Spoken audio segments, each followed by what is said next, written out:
Here's your Storm Track 7 forecast. Good Sunday evening. I'm Storm Track 7 meteorologist Kyle Keel. Threat trackers show scattered showers and thunderstorms both tonight into tomorrow. We're in the green though. We're not anticipating any severe weather, but we will have to watch the potential for some stronger storms tomorrow. We'll talk more about that here in just a moment, but the storms are going to be weakening here tonight. So it's our northwestern hometowns that do have that best chance for storms. As we head into Tuesday, the rain will be done with and we will have a partly cloudy sky and temperatures will be cooler behind the cold front. So early this evening, we do have a few storms at this time in portions of Winnebago, Alameda, and Chickasaw County, even seeing a little bit of storm activity. It's not necessarily showing up on future tracks, so you get the idea that this is just kind of a trend on where these storms will be. But the more widespread storms are definitely in southern Minnesota heading into northwestern Iowa.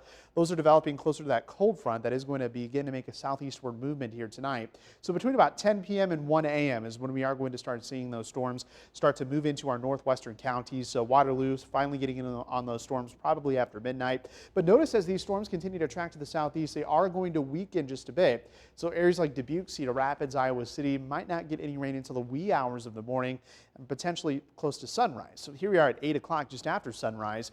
You'll notice that the activity is fairly spotty. So we're not going to see any widespread rain here tomorrow morning, but that changes in the afternoon as that low pressure does continue to make its way to the east. Some showers and even a few thunderstorms developing here by early afternoon. But the better chance for storms in southeastern Iowa will be toward the late afternoon and early evening hours. Any of these storms could be a bit stronger with some hail and maybe some gusty wind. Could be an isolated severe storm, so we'll have to watch the trends very closely here tomorrow. The better chance of severe weather is going to be, or the better risk of severe weather is going to be east of the Mississippi River. And that's going to continue to track off to the east. And by 7 o'clock tomorrow, most of that rain will be done with. And it's some beneficial rain. We have had a very dry last 30 days or so in eastern Iowa. So a quarter of an inch to 1 inch will take every bit of this. And really, especially across northern Iowa, where you have the highest chance of getting more than a half inch of rain. That's where we have a moderate drought ongoing. There's your forecast here tonight. Temperatures in the upper 50s near 60. Scattered showers and thunderstorms will be moving through, especially later in the overnight hours. Tomorrow we'll have highs in the upper 60s to lower 70s, so it is a little warmer than what we were forecasting the last couple of days, and that's due to the fact that that low pressure is going to be a little bit more on the slow side as far as the movement goes.